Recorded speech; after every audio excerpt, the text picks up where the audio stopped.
What's going on, guys? It's Barry here, co host of the Who Watches This podcast, doing another movie thing. And today we're actually gonna be going way back. Way back. Right? This is a viewer requested movie. So I wanna thank you for requesting something. And I'm gonna let you know that I rewatched it. I rewatched this movie.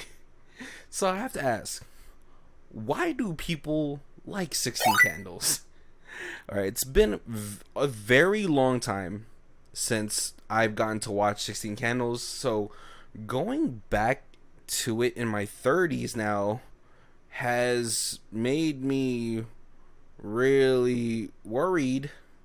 Uh, and thankfully, this movie didn't influence me as an adult, but I really gotta say, there is some very troubling things that were said in here.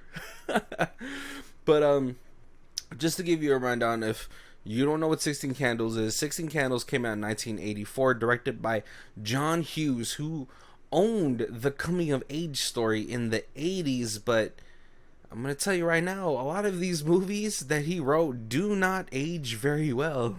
They are byproducts of their time, and it is very telling how different the landscape was back in the 80s.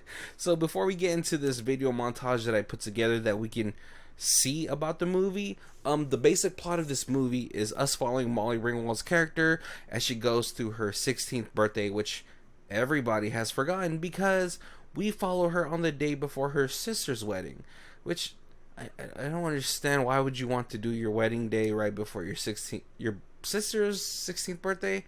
It's really weird to me. But it's mostly her just trying to navigate this whole situation and going to high school, right? We get introduced to Anthony Michael Hall's character, who is this horn dog of a freshman who does not know personal boundaries and is also probably a future predator. He is very creepy, and yeah, all right. And we have Michael Scoffing, who is playing Jake Ryan, the apple of Molly Ringwald's eyes, and he's with the hottest girl in school, but it feels like they're kind of just together because they're like their status, they're popular kids and all that stuff. So I feel bad for him, and then he says things, and you're like, oh, never mind, because he just wants to be loved. He doesn't feel like Jessica, his girlfriend in the movie, loves him for him. She loves him for all the cool things that he has. And so when he intercepts a note that Molly Ringwald tries to give her best friend, he sees that this character is very infatuated with him. And so he's like, oh, she'll love me for me. And so he goes around asking people like, hey, do you know this girl? Can you tell me about her? And a lot of the things that they say about her is like, well, she has a flat chest, but she's kind of cute. Like, I was like, who? Oh, it was like John Hughes. It's like John Hughes trying to picture what teenagers were saying at the time he wrote this movie. I think he's the one who wrote this movie, right? But so he's Jake Ryan, Michael Scoffing's character, is really just trying to find somebody who is gonna love him as much as he loves himself. That's what I took away from that, right? So we're gonna watch this video montage that I put together and hopefully kind of give you an understanding of what type of movie this was. This movie is not very long. It's only an hour and what is that? An hour and like 30 minutes at the most. And I'm surprised it's even that, right? All right, but we're going to start it off from the problematic parts that I found. It's pretty much just all the issues I have with this movie, and I'm going to blurt out the language because if for some reason I don't know what how many people have to follow subscribe to me do, and this thing gets monetized, I don't want there to be any issues for the future. But that's just me hoping, right? I really made this movie for you, Klaus, and I hope you watch it. But let's watch this. So you going to New Faces dance tonight, or? It's also none of your business. All right, so Anthony Michael Hall introduces himself to Molly Ringwald after the bus has cleared out, and the moment he gets close to her, he sniffs her, and I don't know where that was gonna be okay in. Boy, you're a girl. Is there anything wrong with me trying to put together some kind of relationship? And so at this point, he doesn't know what no means or leave me the F alone. And so Molly Ringwald sets a boundary, but then she uses a word that is politically incorrect. But let's go ahead and play it. Okay, look, I know you have to go. Just answer me one question. Yes, you're a total fag. What did he say? Wow.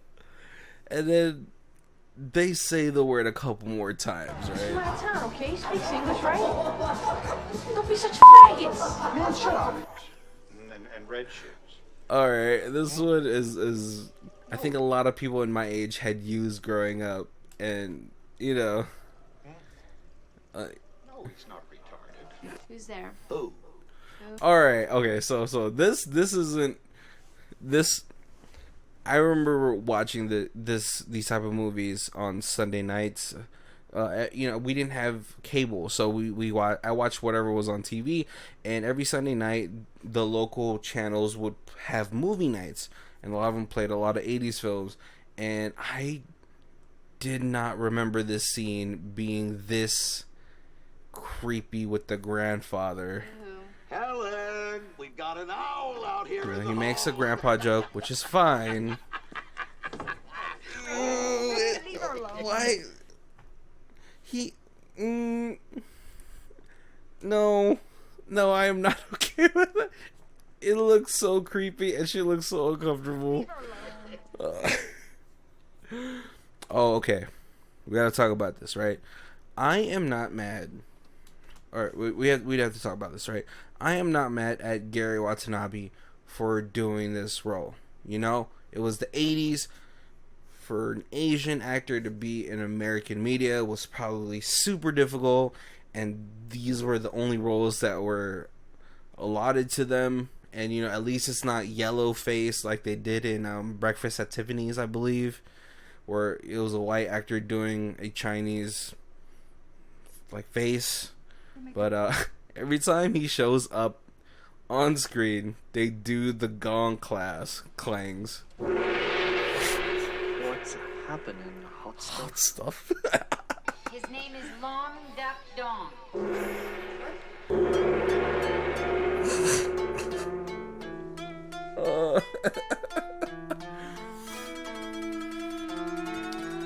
Oh man, For dinner. that one he's not even on the screen. You did it.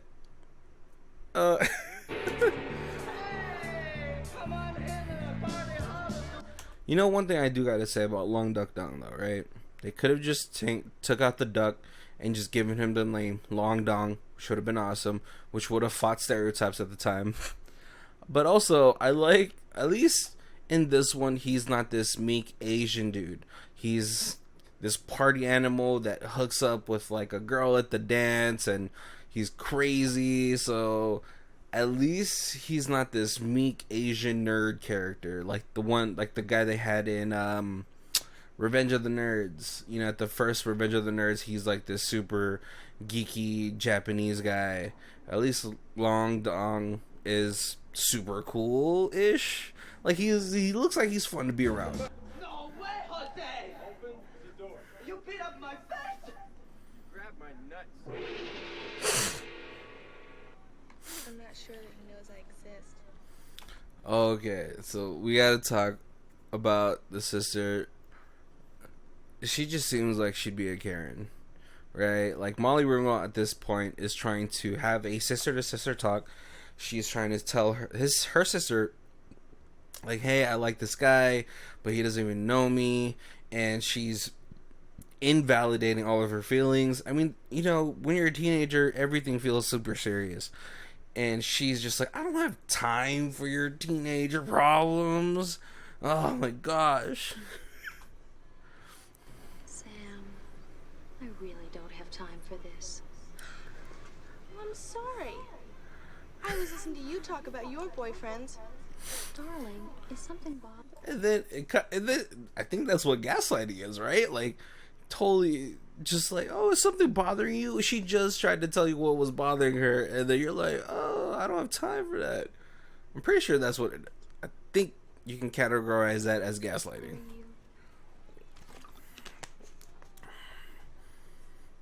You're really acting like an asshole. Want to feel real clean, close shave? I'll pass. These are more clips of Anthony Michael Hall really overstepping his boundaries. Anyone else to bug, huh? Come on, you know you're the one I want to bug, huh? This is my friend Randy, and that's Jimmy Montrose. Howdy, dude. This is Farmer Fred. Ted, Oh, I'm sorry. This is Farmer Ted. I'm not really a farmer. I'm a freshman. Geek, can I be honest with you? Not if you're gonna insult me. Okay. Shoot. Get the hell out of here. Nice manner, babe. Totally serious ass wipe.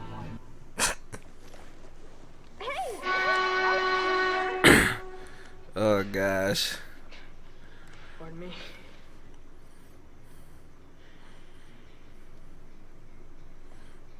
It's okay. So this is another issue, right? She should not forgive him for doing that, just based on past interactions beforehand, right? Like if he was like a normal person and he just went for it, then it's like maybe there's room to forgive him for that because he didn't understand the situation, and then they could move past it, right? Because you know he was normal before that and he just thought they had a moment and maybe he had feelings for her, so but not like that aggressive where he throws his whole body, but maybe just try to go for a kiss. But in this situation with the interactions that they've had, no, get away from him as far as you can. And then when she forgives Anthony Michael Hall's character,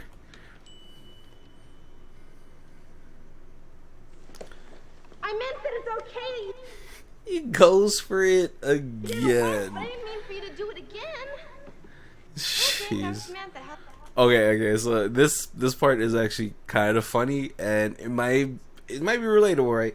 Because most of the time, right, for at least from my experience, guys have always had to make the approach. We've always had to, come out with the icebreaker.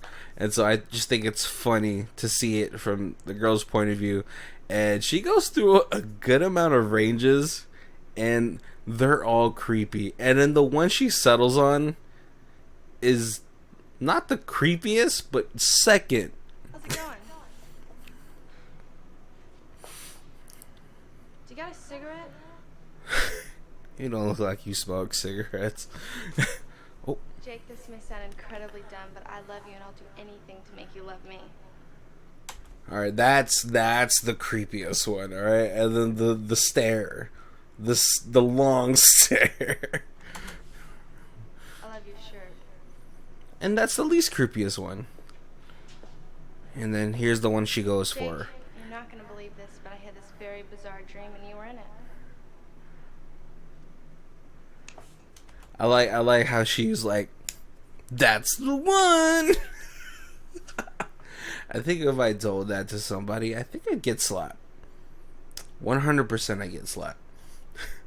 Oh, and this is funny too, right? Because, being born in the 80s, but growing up in the 90s, I could still relate to this because there was a lot of things that were very scarce growing up.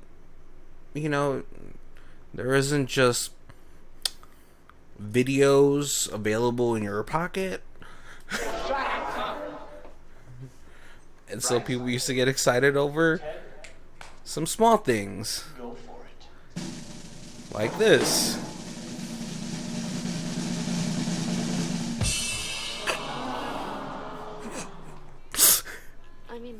had men who've loved me before, but not for 6 months. So she's getting married to a guy who she's been with for only 6 months, and she says in this scene, you know, guys have loved me, but not for 6 months in a row, so he must really love me. And then the guy that she's getting with looks like he's 10, 15 years older than she is, especially with that haircut. Out of the Girl of the Month Club. Wait a minute. I can still look. Just can't touch. Right? Hey! I mean, not many. Oh, okay. So this is probably one of the biggest issues I had with this movie because of the message it's sending, right? Let's watch this scene together. girls in contemporary American society today will give their underwear to help a geek like me. Get a piece of ass anytime I want. Shit, I got Carol in the bedroom right now, passed out cold. I could violate her 10 different ways if I wanted to. I can't believe someone wrote this in a script and was like, oh, that's a really good line. I could violate her 10 different ways since she's drunk. And so all I could think about when I saw this, you know, because I hadn't watched this movie in probably 20 years, was that this was in this movie, this kind of message between two of the guys that we're supposed to like. And that's the message they're going with. Oh. What are you waiting for? I don't know. She's beautiful, she's built and all that. My God. I'm just not interested anymore. Does that really matter, guy? Yeah, it matters. She's totally insensitive. Look what she did to my house. She doesn't know shit about love. The only thing she cares about is partying. I want a serious girlfriend. Somebody I can love. That's gonna love me back. Yeah, but you're kind of going for someone that you already know is Beautiful, Jake. very A infatuated ton of with you. guys feel the same way as you do. Really? Yeah, it's just they don't have the balls to admit it, you know what I mean? I mean, they're wimps. Samantha's, she's really special, you know? Make a deal with you. Let me keep these. Oh, and then I'll let you take care here of we them. go. But you gotta make sure she gets them. You can't leave her in some parking lot somewhere. Okay? Jake, I'm only a freshman. So, she's so blitz, she won't know the difference. So, from what I'm taking away from that, he's saying, hey, it'll be okay for you to take Caroline home.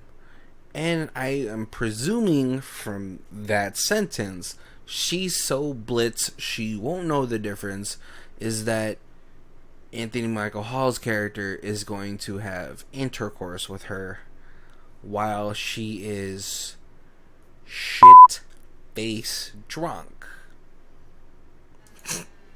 Jake, I don't have a car. You can take mine.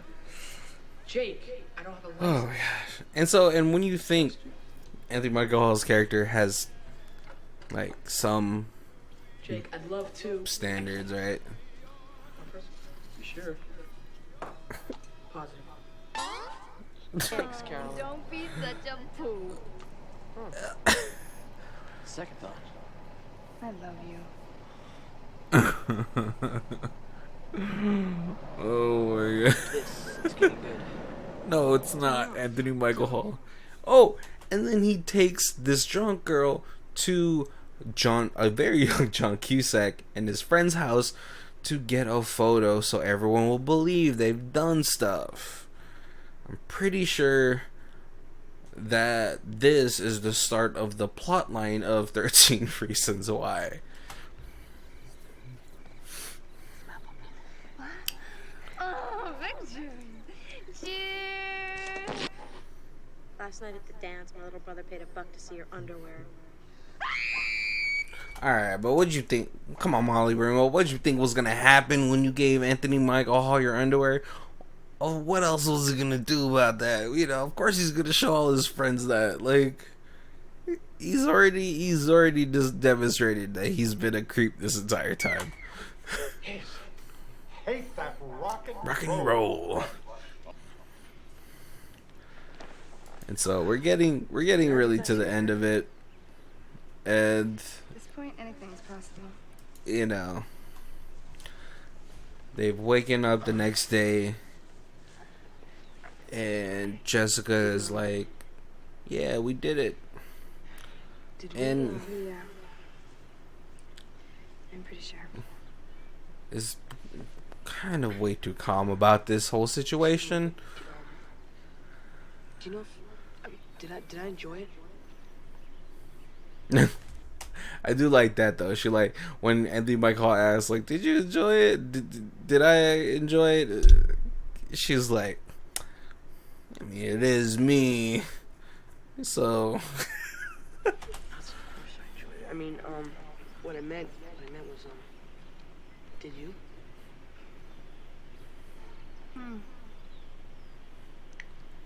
You know, I have this weird feeling I did.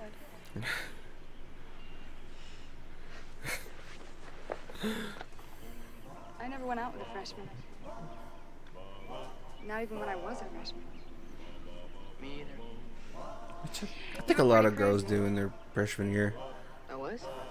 Yeah. You know what I like best? My clean close shave? No. Waking up in your arms. And that's, I mean, that line is sad as fuck, man. It's all right. So I'm not gonna presume how many partners she's had, right? But the fact that seems like the first time that she's waking up first to, you know, being held by another person after a night of intercourse, and I'm gonna presume this is the first time it's happened, and it's just really sad, you know, like that's where the bar is for her. So, you know, make of that what you will.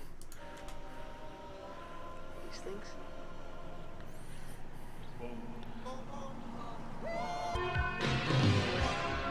And then we get the very classic John Hughes moment where the guy's waiting for the girl, or, you know, this is not the one with the boombox. That's the one with John Cusack when he's a little bit older. And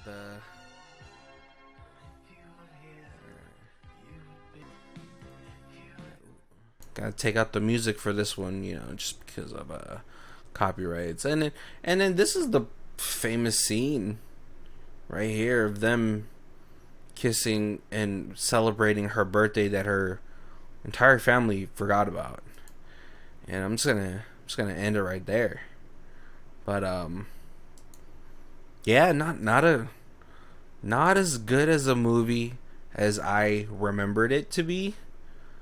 And I'm pretty sure you're gonna go rewatch this movie and not like a lot of the things that's happening in this movie, and now I have to, because a commenter asked, and I want to do it. I'm gonna watch The Breakfast Club and see how problematic that has been, because all these John Hughes movies were made in the 80s, and we're 30 years in now, and I think a lot of people are misremembering a lot of these movies.